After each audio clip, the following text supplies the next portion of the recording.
You're listening to the Reversing Climate Change podcast by the team at NORI, the carbon removal marketplace. This is a show about the innovators and entrepreneurs developing solutions to climate change. Hello and welcome to the Reversing Climate Change podcast with NORI. I'm Ross Kenyon. I'm one of the co-founders of NORI, and I'm the director of creative and marketing here.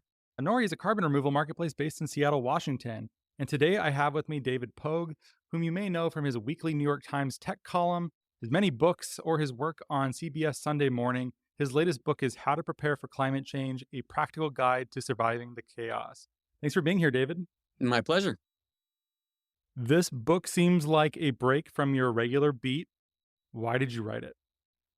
It is and it isn't. I mean, I'd been doing more and more climate and environment stories for CBS Sunday Morning, and I guess the one overarching theme of my career is that I'm an explainer. So I wrote for 13 years for The Times, a technology column, and then I wrote for 10 years for Scientific American, and I wrote seven of the blah blah blah for dummies books. So I fancy myself an explainer, and this topic seemed like a good pairing of my environmental interests and my explanatory interests. Well, I think it's a successful book at explaining quite a lot. This topic is not without controversy, though. Climate activists often think that focusing too much on survival or other types of adaptation leads us to give up on mitigating, give up on trying to stop or reverse climate change. Do you think they've made a wrong turn on that supposition? I understand the impulse, and I agree that used to be a concern. I don't think there are many climate experts anymore who don't think we need to do both mitigation and adaptation as hard as and fast as we possibly can. There are the inspiration for the outline came from this John Holdren quote. He was Barack Obama's science advisor, and he said, when it comes to climate change, there's mitigation, there's adaptation, and there's suffering. We're going to do some of each. The question is how much, right? So mitigation is all anyone talks about. It's in the title of your podcast. It's how to cut down on our emissions, eat less red meat and fly less and take public transportation and on and on. But there's just nothing about adaptation, which is, as you say, coping with what we've got. There are probably 300 books about mitigation and zero, except for this book, about adaptation. And governments and corporations are adapting all the time. Starbucks is finding new mountains to grow coffee on because the old ones won't grow anymore. And, Monsanto is developing drought-resistant seeds, and the government is building seawalls. So my question is, why shouldn't individuals and families have the right to do some adaptation themselves? What exactly are you advising the average family or individual to do? It's super common sense stuff. One thing I really didn't want to do is write a book for rich people to dodge the disasters that affect poorer people. So like go to New Zealand and start a compound and that whole thing? Yeah, exactly. So there's none of that. The most extreme I ever got, I did interview some survivalists, and to my amazement, perhaps embarrassingly to my amazement, they were super able to channel their beliefs into a more everyday populist version of what they're doing. In other words, in Hurricane Katrina, as you may know, New Orleans just broke down. There was no order. The police themselves were looting stores. And so there's a chapter in the book where we ask the question, should we consider gun ownership for when society breaks down? And of course, that's a very electrifying topic, and it depends on your culture and how you grew up. But the survivalists, who are gun owners, told me, I don't think it's guns. I don't think that's a great idea, because having a gun in the home definitely, doubles or triples the rate of accidental shootings and suicides. Better idea, they told me, if you're worried about home invasion or societal breakdown, is get yourself a tactical flashlight. These are these unbelievably bright lights that the military uses and the government uses, the police. And if somebody's coming up your lawn at night, it blinds them. It stops them in their tracks. So things like that. And when it comes to, I live on the East Coast. I've been through a couple of these hurricanes where there was no power, heat, or cooling or internet for a week. Um, and so there's discussion of how much food should you have socked away that will keep. And it's common sense stuff. I mean, you can have tuna and beans and some stuff that'll keep for a long time in the back of the cabinet, and just know that you're covered.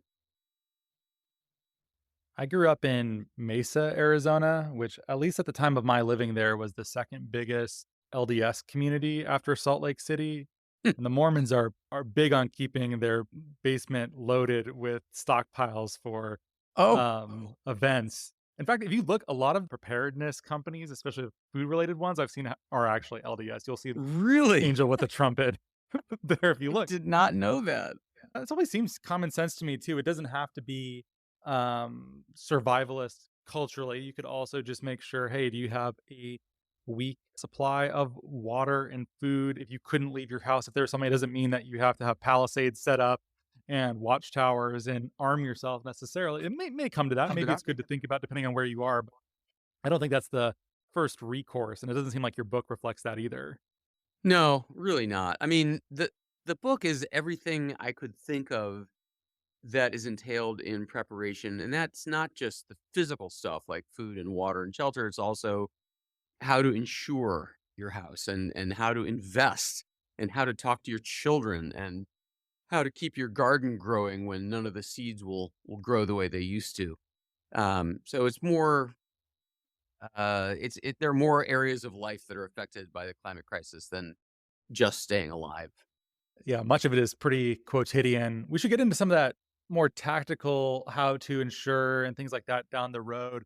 But I think before people make a decision about how to make the best of where they are, a lot of your book does focus on maybe you shouldn't be where you are, or maybe if you're thinking of investing in property, some places are better than others. How do you introduce that without scaring the hell out of everyone? Yeah, I mean, I was astonished to find out the statistics on how many Americans move every year. It's on the order of 40 million people. So they're changing jobs, they're getting married or divorced, they're getting out of college, getting out of the military. Um, a lot of people move, and increasingly, where we should move to, where the climate crisis won't devastate our lives, is becoming a factor. So, yeah, chapter 2 is where to live. If you have a choice, there are some places that are much better than others. Everybody wants to know, well, where is that? And if you just think about it, on the West Coast, you've got the horrific wildfires, the smoke, um, drought. Oh man, drought is a very untelegenic, unsexy climate crisis. But I mean, the entire western half of the United States is, as you know, Mr. Arizonan, are really starting to worry about drinking water. Um, and then, on the south, you got unbelievable heat, you've got hurricanes. On the East Coast, you've got sea level rise and hurricanes and ticks that are just exploding their populations because the winters aren't cold enough to kill them off in between seasons. So where that leaves you is the Great Lakes areas. So Cleveland, Buffalo, Duluth, the great old Rust Belt cities are poised for a renaissance, and they know it too. There are ad campaigns already in formation in these great old Rust Belt cities to welcome the climate refugees that will soon be coming. I'm blown away that I haven't seen anecdotally more evidence for that at this point, despite knowing many people. I used to live in California too. I don't know anyone that has left California yet for climate reasons, even though I've known people that have been affected by fires, or the fires have come quite close to their homes, dangerously so. And then also, I know people in Florida, and I've even met people that have bought property in Florida recently during the boom. And when actuaries are saying that we are no longer going to insure your property, or if it costs so much that it's no longer economical, I don't understand how those signals aren't maybe landing correctly so that they are adjusting. Why? It's really mind blowing. I mean, on the first point, they are definitely moving out of California in the six figures a year. We interviewed a couple of these families for a CBS Sunday Morning story a couple of years ago, That is the one example where it's what you would expect. But you're right. I mean, the floods into Arizona and Florida have not slowed down, and it is just boggling to me. You are moving into the two worst climate crisis hotspots. All I can figure is that people think, "Oh, it won't happen to me," and they may well be wrong. It's amazing that the real estate industry, from what I've seen from Zillow and Redfin, both price climate risk, or starting to take that into account with their metrics. Riskfactor.com that I use via your book too. This information is out there, and yet markets that I typically think markets are very smart and encourage people to do things through incentives fairly efficiently. It doesn't seem to have changed prices, or even if the real estate industry knows that these are not good places to be moving, the fact that people don't know about it means that they actually don't have an incentive to steer people away from earning more money, because maybe they just get to sell that house later and move them to another house.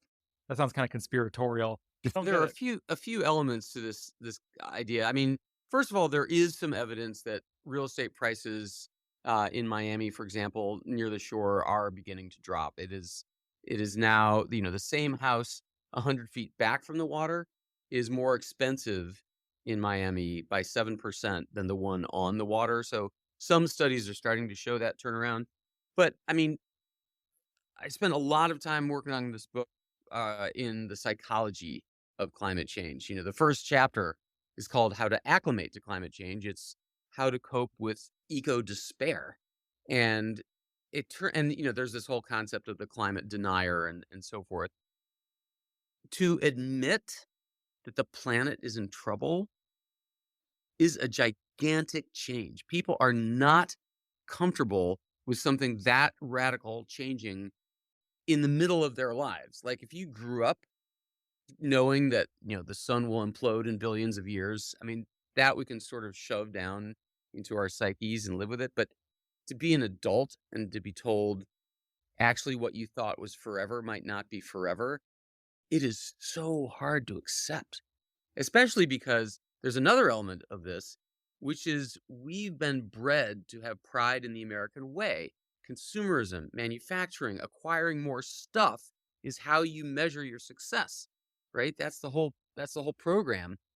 And all of a sudden we're being told, "Oh no, actually, you caused the problem with your consumption." I mean, it's almost impossible to handle easily if you're already just trying to get through life. So in some ways I understand it. In some ways I know it's going to be a long, slow transition.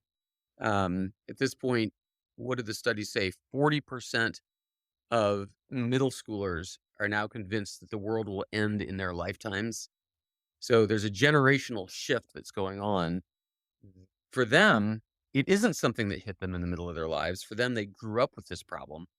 And so as people my age die off and younger people take the positions of power, I am 100% confident that there will be an even greater rush to decarbonization that's already, underway. But in terms of the psychology of it, it is really complicated and really deep in a lot of people. Those are both such horrific pendulum swings as well. There's no problem, or accepting this is too painful for me to face, versus everything is going to collapse around me. I've even seen things that shows like The Sopranos have become popular among Gen Z because there is this attitude. Tony even says, I think in the pilot, that he was born in the wrong era. He was born past the golden age of being in the mob, and it's no longer time. So the shows like this that show this sort of anti-heroes above all else are so popular, and living in that era past the golden age during the, it's wooden clogs on the way up, silk slippers on the way down, and we're on the way down. Hopefully your book steers us closer to the middle ground, where we're not just doomers and we're not just unrecognizingly optimistic or naive. I mean, let me tell you, I wrote this book during the waning years of the Trump administration, and I don't care what your politics are. It is true that that administration deleted the phrase climate change from all federal websites, pulled out of the Paris Accord, and so on. I mean, that was a dark, dark time if you were hoping for improvement in the emissions scenario. So, compared to then, I mean, we elected a president. I mean, even Obama didn't talk about climate change in his stump speeches, but This president campaigned on doing something about the climate crisis and got elected on that basis, and then passed the biggest bill in, governmental history to address climate change. There's so much now going on to fix the problem in big, big ways compared to just 3 or 4 years ago. It's it's no longer a matter of depression for me. Now it's much more a matter of hurry up and spread the word. Are you making many of these personal moves yourself right now? Are you fully adapted at this point? Yeah, we did a lot of these things. And I'm fond of pointing out that this book has a stealth mission. Part of it is, yes, to protect you and your family and your house, to make you less susceptible to fires and flood and hurricane and so on. But the other stealth mission is to make you rest easier at night. It turns out that depression, as it was explained to me, is not just the feeling that, oh, my life sucks. It's my life sucks and I'm helpless to do anything about it. I cannot change my situation. So anytime there is something you can do to change your situation, that is a cure to address depression. There's this great study in a federal prison where they have, of course, tremendous mental health issues. And so they tried an experiment where they let these inmates take turns arranging the chairs for movie night. They gave them that much control over their environment. And even that resulted in an improvement in the depression statistics. People had some control. So if you take the steps to adapt and prepare, then you worry less that something will come and wipe you out. So yes, we took a bunch of the steps. First of all, we got an electric car in 2018, and man, those things are, if anything, undersold. It is not only so much fun to drive, and not only do you never buy gas again, but the thing's got like no moving parts.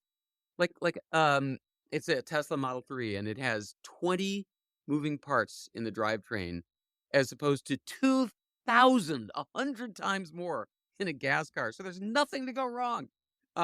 Anyway, so we did that. We made go bags, bug out bags. I did that with my son. It was kind of like a Boy Scout mission. We scurried around and put together a backpack that could sustain us for 2 days outside the house. Snacks, water, first aid, flashlight, copies of our IDs, stuff like that.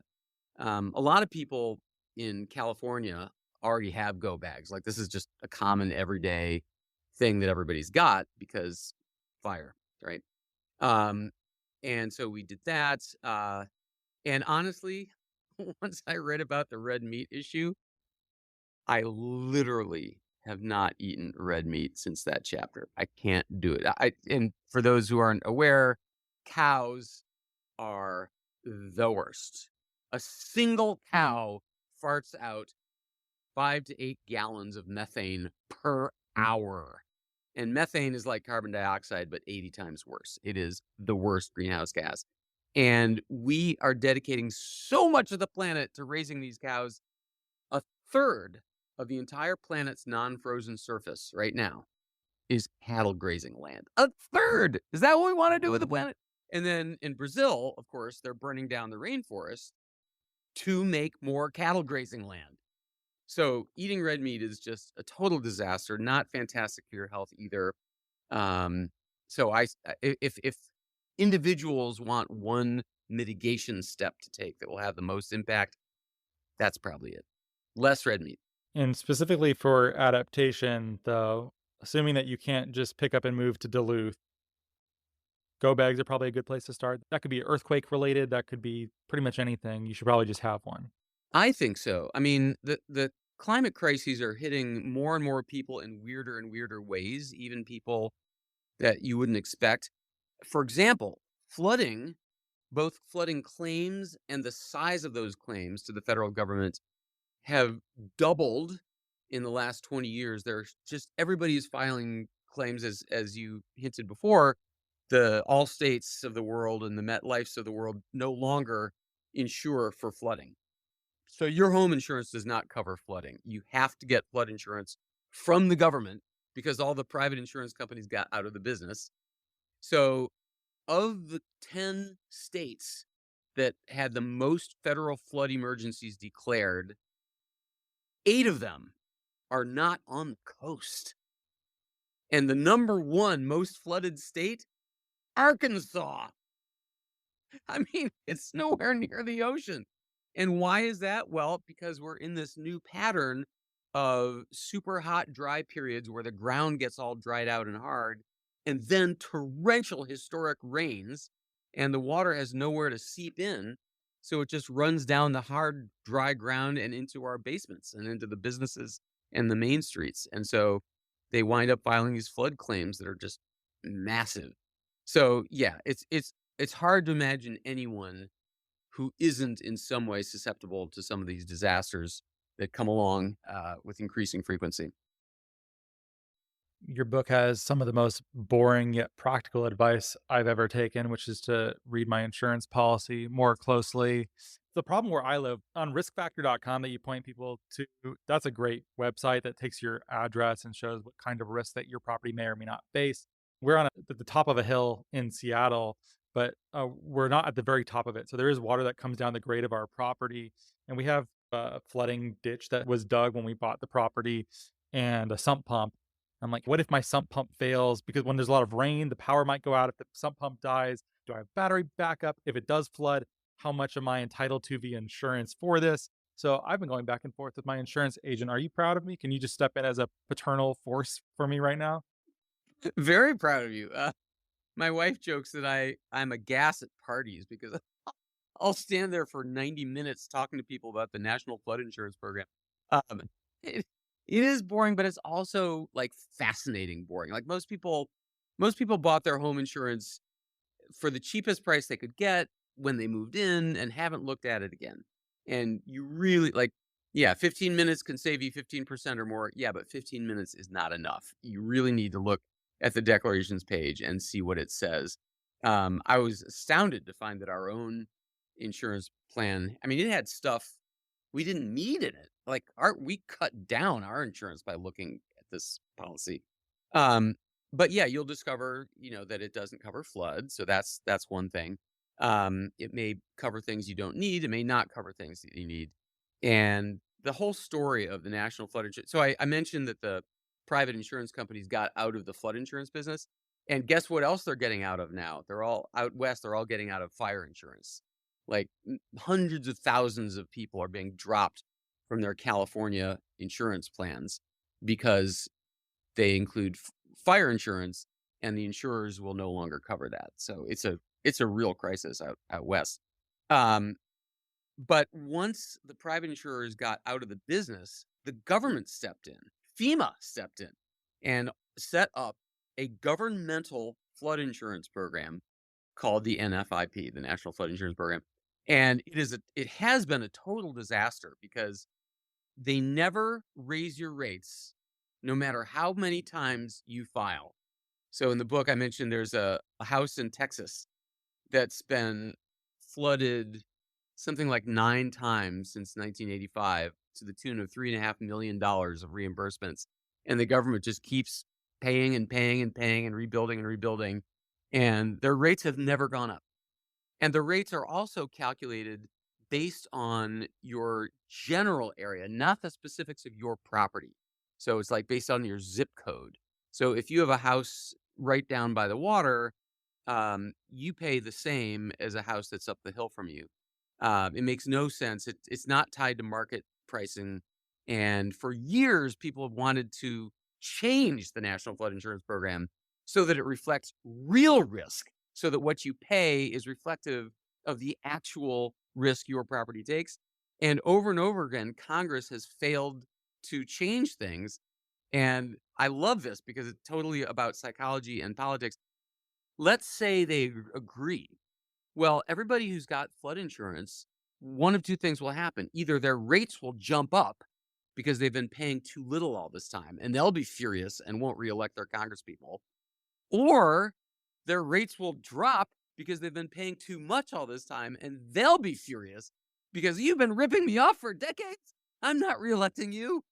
And so for congresspeople, it's an absolute no-win to revise this program. And yet They finally are. This is the year. It's called Risk Rating 2.0, and they are finally easing in, making pay people the appropriate amounts for their flood insurance. So, come on, isn't that interesting? Yeah, it's fascinating. I also think this is one of those areas that left and right can come together on because this is an area where free market pricing actually encourages the right kinds of behavior in a very decentralized kind of way. There are some fairness issues too. Some people maybe ended up in poorer parts of town that are more prone to risk, and that extra help needs to be accorded to them for fairness reasons. But overall, we should not be subsidizing at taxpayer expense homes that need to be rebuilt over and over and over and over again. And things No, like that are sir. things that no insurance, no private insurer would tolerate that. They would either drop them or say, one time payout, it's time for you to move. We just can't do it anymore. I mean, there are places where FEMA has bought people out. It's not very many. It's 15,000 homes or something, where they're literally saying this house is not worth rebuilding over and over again. We're buying the property and letting nature take it over. I suspect that'll be happening more in the future. It's a simple dollars and cents equation. Many stories about the process of buying out and the justice issues and the quarrels over it and whether or not there's actually a replicable thing to do at scale. Because how much of Florida would essentially have to be bought out at this point? Yeah, yeah. I mean, Trillions of yeah, dollars? Who knows? Florida is a tough situation because a lot of it, like Miami, for example, is built on permeable ground. Like the water, you can't build a seawall around Miami because the water is coming up from underneath you. They have now 100 days a year of sunny day flooding. This is where the streets are flooded and it hasn't even rained. Like like they have these storm drains in the streets, these sewer grates that were intended to let water drain out of the street down into the ocean. But guess what's happening now? Yeah, it's Goes the other coming way. up through the storm drains. Yeah. It's kind of a nightmare. So what's gonna happen there? Are they gonna be able to adapt, or is it really better to just start thinking about how to move out of there? Um, they will adapt, I think. I mean, already you can't build. I mean, nobody in Florida likes to talk about, the climate crisis, but quietly the government is putting in regulations about how you build. They're building on stilts, they're building higher, uh, taller homes off the ground. Um, I did a story this summer when we had that historic heat wave when Phoenix, for example, went, what was it, 31 days in a row with temperatures over 110 degrees. Never happened in history. And spent a couple days out there. It is uncomfortable in Phoenix. But they say, well, we have air conditioning. We're air conditioned everywhere except for like 30 seconds between the office and the car, whatever. Um, And as long as you're not somebody who doesn't have air conditioning, and there are people who don't, you are fine. I'm confident in saying that life in Phoenix would be literally gone overnight if air conditioning were not available. So that's a form of adaptation. And Florida, same thing. I mean, one more thing in Phoenix, they keep oven mitts in the car because the steering wheel is too hot to touch when you get back into the car. This is how life has become extreme in Phoenix. But in Florida, same thing. There's adaptation, right? There's like learning where you can build and how to build to prevent this stuff, to withstand against hurricanes. So it's hard for me to see people abandoning land in Miami, but easy for me to see that they will just keep reinforcing their buildings. I forget where I first read this. It might have been in Jeff Goodall's new book, but about Florida essentially being unpopulated or relatively unpopulated until air conditioning was mainstream. And it was just that was sort of, I think, mostly a post-war innovation that led to everyone, New Yorkers moving down to Boca and stuff like that. That wouldn't have been possible in the previous century. It was just too hard to deal with. That is climate It's adaptation. absolutely true. It is climate adaptation. I studied. There's a chapter in the book on how to build. So if you're renovating your house or building a new one, there's some really cool tricks that we used to know as a society for keeping your house cool. Like you think of the old plantation houses of the South, they had a few characteristics we don't do anymore. They used to have really high ceilings because heat rises. So heat would rise basically over your head. And they also used to design the house with a smart layout so that there was a central corridor front to back of the house with no doors on it to encourage breezes to blow through. And they all had those wraparound porches, right? That's not just pretty, that was for heat reasons, so that the sun is kept off the walls of the house by the overhanging awning, the overhanging porch. And it also creates an outdoor zone for you where you are shaded. So some of those ideas should be making a comeback. What's it going to look like if people do move to the Midwest? Is the Midwest broadly already climate adapted, or will architecture have to change, even in the perfect spot for North America as well? I mean, I have to be a little careful because one of the sweet spots for climate havens, according to the book, is like Burlington, Vermont. It's a beautiful town. It's right on this 500-mile lake, Lake Champlain. So it feels like a seaside town, but it's not ocean. So you don't have sea level rise. And it's very low crime rates, very educated populace, really good ice cream. A lot of things. And then what happened this summer? Freak flooding in Vermont. It's like got all these angry emails like, you said. Yeah, I know. I'm sorry. I can't predict the future. But anyway, so I have to be a little bit careful. But in general, the Great Lakes area is just sitting pretty, right? It doesn't have the hurricanes. It doesn't have the sea level rise. Doesn't have the flooding. Doesn't have the ticks. Doesn't have the fires. Doesn't have the drought. It's just, I mean, they'll have their own problems. There are cold winters at this point, but even that is changing. You know, they're expecting the coldest winters in Madison, Wisconsin, which is one of the sweetest of the sweet spots, to rise 7 degrees in the next 10 years. So the winters are not going to be so cold. You do get heat waves, and we do have to worry about the lakes themselves, algae blooms, and so on. But it's nothing like the crushing climate disasters that are hitting the coasts in the South. Whereabouts are you located? I live in Westchester County, so about an hour north of New York City, and I live on a hill. So I think I'm pretty much in a sweet spot myself. Are you? Is that a pretty good place to live if you're outside of New England and you're outside of the Midwest? You think even suburban or exurban New York, that's also not even a terrible place to be.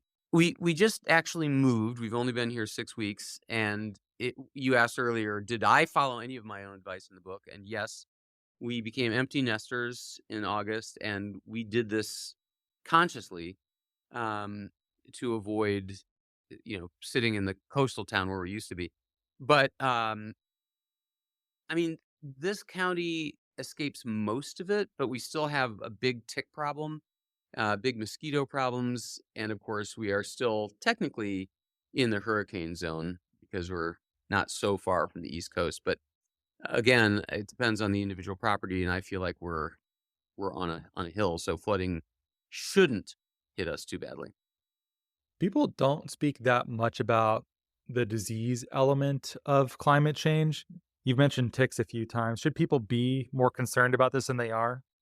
Oh man, absolutely. The First of all, as you know, some ticks, not all of them, but some ticks carry Lyme disease, and Lyme disease, oh, you really don't want it. It's so frustrating because there's no good test to see if you have it. You don't even know if you have it, and the symptoms are different for everybody. It's kind of like long COVID. It reminds me of. You'll have doctors telling you you're imagining it. There's really no good treatment for it, so it's kind of a nightmare. And there's some really fascinating stuff about ticks. For example, I've heard people say, they sit up in the tree and wait for you to walk underneath during your hike, and they jump down on you, and that's actually total horse doo doo. It's I'm glad to they hear it. don't, That sounds terrifying, but yeah, yeah. okay. They do not fly, they do not jump, they do not even have eyes. So they're not sitting up on branches watching. They're sitting down low on the brush as you're walking, waving their little forearms, hoping to grab onto some critter walking by. That's what happens. Also, you can't get Lyme disease unless the tick has been embedded in you for 36 to 48 hours. So, if you are at all concerned, first of all, put on DEET, the bug spray. It's not a poison, it's very safe. It just smells bad to the ticks. And second, when you come in, throw your clothes in the dryer because heat and low humidity kill ticks instantly. And while you're standing there naked, look over your hairy parts for anything embedded in you and pop it off with a pair of tweezers, and you're golden. But yeah, but otherwise, even so, the number of Lyme disease cases and ticks being spotted are much higher than they were, and they're spreading northward. I mean, they've been seen in Canada now because the cold winters are not cold enough to kill off them between generations anymore. Sometimes we're getting 2 generations in a single year. So yeah, ticks and mosquitoes are a big problem on the East Coast. Yeah, I read Ross Douthat's book on Lyme disease, and it thoroughly scared me. It does not seem like something to trifle with, and especially if the range of these critters is expanding with the change in climate. That's something that people should probably underrate the value of that or underrate the danger of that relative to something like floods, hurricanes, fires, having a go bag, stuff that we're talking about, when really maybe a commensurate amount of attention should just be focused on wearing the correct attire and DEET. Yeah, it's funny you should mention sickness and this part about like under attention. Um, Sickness is a big part of the new era that also does not get a lot of love from the media because it's not very filmable. But one of the reasons Cleveland, for example, makes a great climate haven for people to retire or whatever is because they have fantastic medical facilities, hospitals. So you want to think about that when you're considering where to live. And also, there's a really cool website called CDP. It used to stand for the Carbon Disclosure Project.net. And the idea here is they have 10,000 corporations listed in here, and they grade every company on Earth according to its vulnerability to the climate change and its contribution to it. So it's been developed for investors, so they know before they invest in a company whether they're being idiots and they're becoming sitting ducks. For example, it turns out that all of the cruise line companies, all of them, are in Miami. So they are increasingly going to be facing a tough time with their headquarters and their workforce and so on. Anyway, on cdp.net, you can look up any company and read these reports that they have written about their susceptibility. And for example, Bayer, the pharmaceutical company, says, oh, we're sitting pretty because in the next 20 years, we see a 35% increase in illness. And that's great for our business. So it's all kinds of wild stuff you can learn by prying up the sod under these corporate entities. But yeah, illness is a big quiet killer of this, and also mental illness. I'm sure you've read that 5 years after Hurricane Katrina, a huge percentage of residents were still suffering from PTSD. It's nasty. If not enough attention goes to ticks, then even less attention, I think, goes to PTSD coming off of natural disasters like that. I don't think the average person even. I think part of it's probably just when you watch movies and you watch Twister or something, you don't really see the 6 months or 5 years from now Jodie Foster dealing with that trauma. Is that even Jodie Foster who's in that? No, but I know what you mean.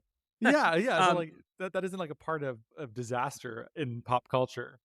They really don't. And when it comes to the climate crisis, first of all, there are now climate therapists and climate therapy groups that are increasingly important to handle people who are freaking out. There are, as it turns out, 3 kinds of mental health issues caused by the climate crisis. One, of course, is PTSD, when you've lived through a disaster.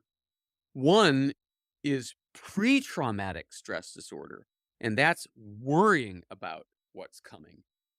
And that's what a lot of young people are going through right now. My own kids can tell you all about that. And then there's a third one I'd never even heard of called solastalgia.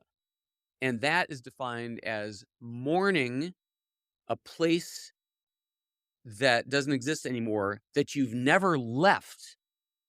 In other words, here in New York State, the turning of the fall leaves used to be a stunning, beautiful event that would last a month, the bright reds and yellows and oranges.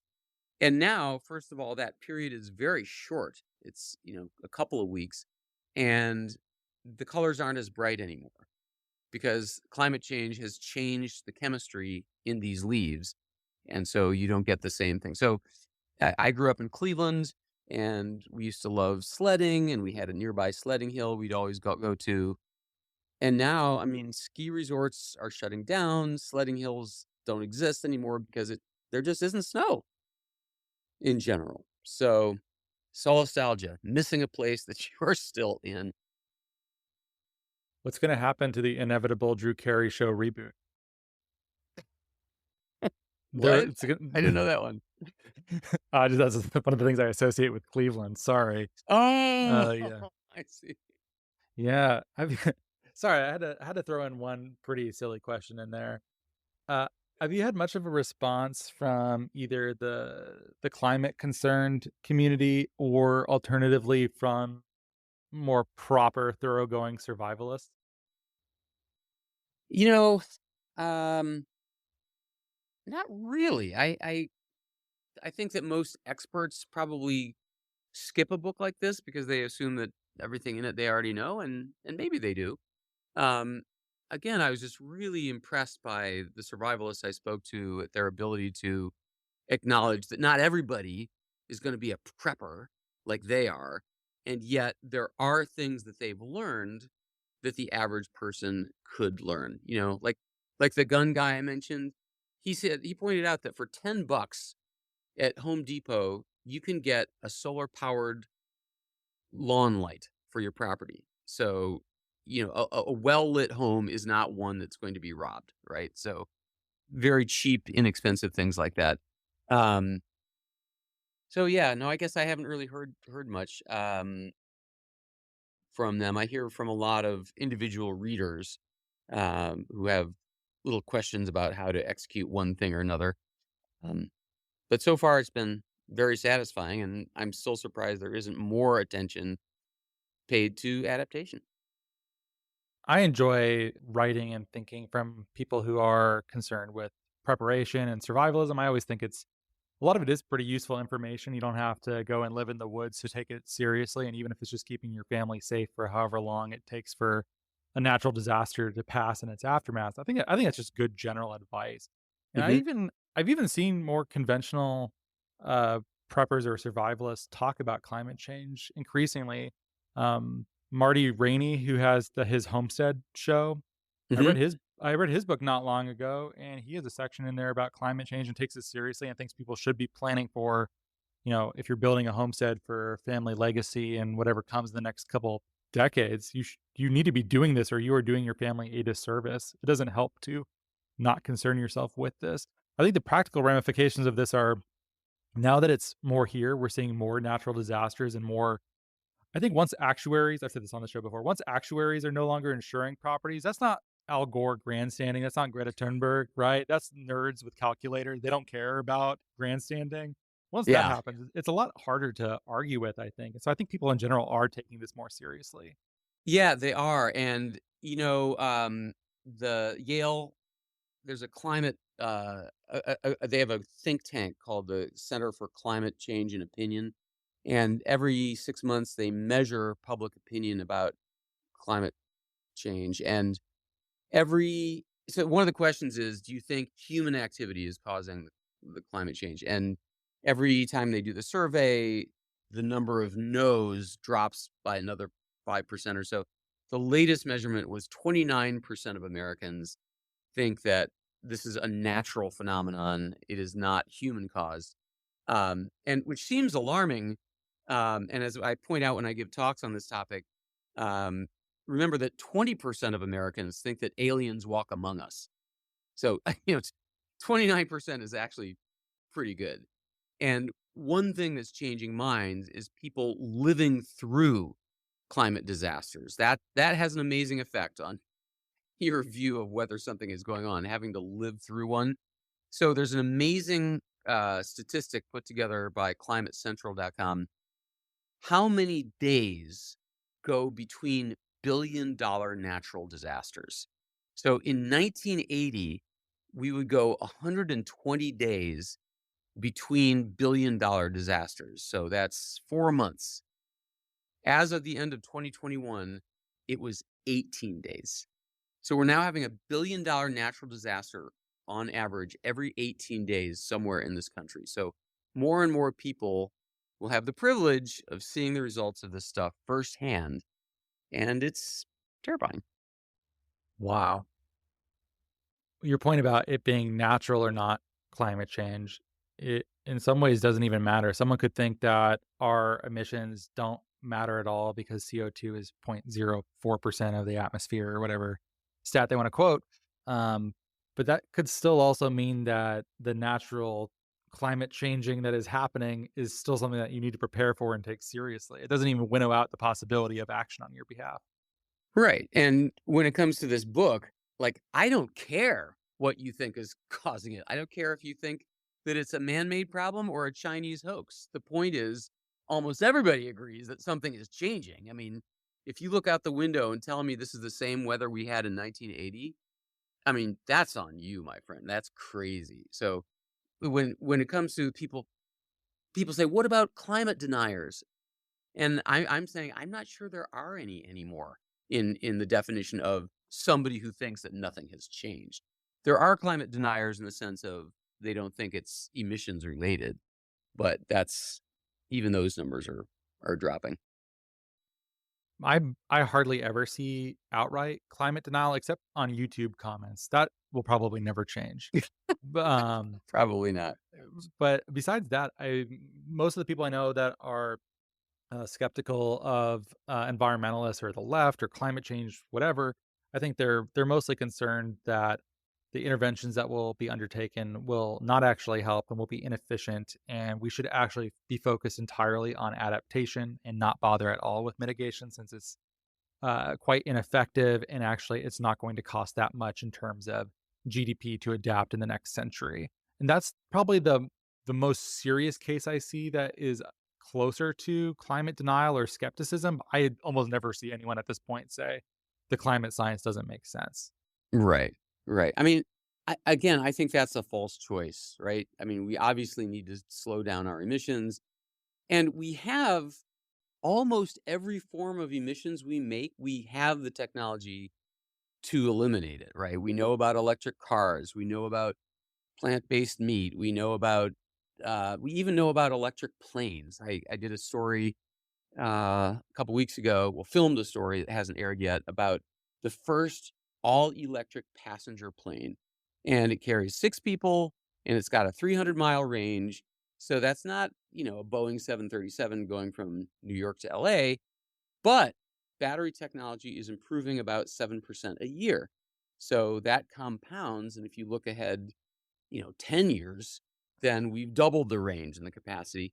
And I asked the CEO, will I fly in a commercial airliner across the country on electricity in my lifetime? And he said, 100% guaranteed. So I was greatly reassured because I thought that was the last great problem that hadn't been solved. But nope, there are electric planes flying right now. I was going to start us in the conclusion process by asking you if you would advise people to start leaving various states at this point.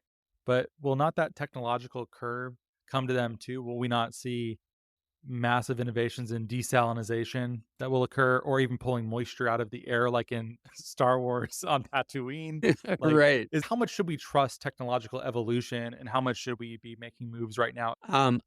The one thing I know from having been a technology reporter for 35 years is that it always takes longer than you think, right? Remember 2001, A Space Odyssey? We were supposed to have been settling other star systems by 2001. Remember 1984, the novel written in 1948 that predicted that big corporations would track our every move and the government would manipulate. Oh, wait a minute. That really did happen. Never mind. Um, just kidding. Yeah, I was wondering but where you were going with that one. Okay. yeah. But yeah, no, we tend to overpredict the arrival of new technologies. So I would say, I mean, the great thing is that the move to a decarbonized society is fortunately also generally good for the economy, right? I mean, there's 5 times as many jobs in solar right now as there are in coal. So, I mean, this trillions of dollars are going to be changing hands in the great decarbonization. So it's a chance for entrepreneurs, it's a chance for existing businesses, it's a chance for ordinary individuals to do well. So I don't really see, from an intellectual standpoint, why anyone would object to the great decarbonization. From an emotional point, I do understand. I do understand it's stunningly difficult to reimagine yourself and America and consumerism, in this new reality. Well, thanks for being here, David. I really enjoyed your book. I think of all the survival-oriented books, preparation books that I've read, I think this offers a good mix of classical survival advice, but the parts which I think are especially valuable are the forecasting ahead for how to plan for your family for years, decades ahead of time.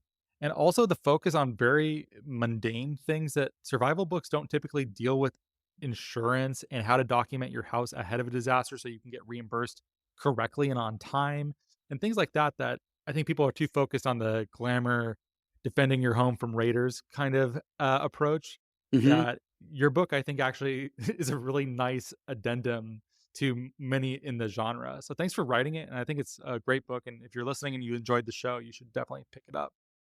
Well, I appreciate that. Thanks for reading it so thoroughly and for inviting me on. Yeah, it's been my pleasure. Thank you so much for listening. If you could please subscribe and give us a great rating and review on Apple Podcasts or a rating on Spotify, that'd be much appreciated. It helps us get our content out to more people. You can sign up for our newsletter at nori.com, follow us on social media, and we will catch you next time.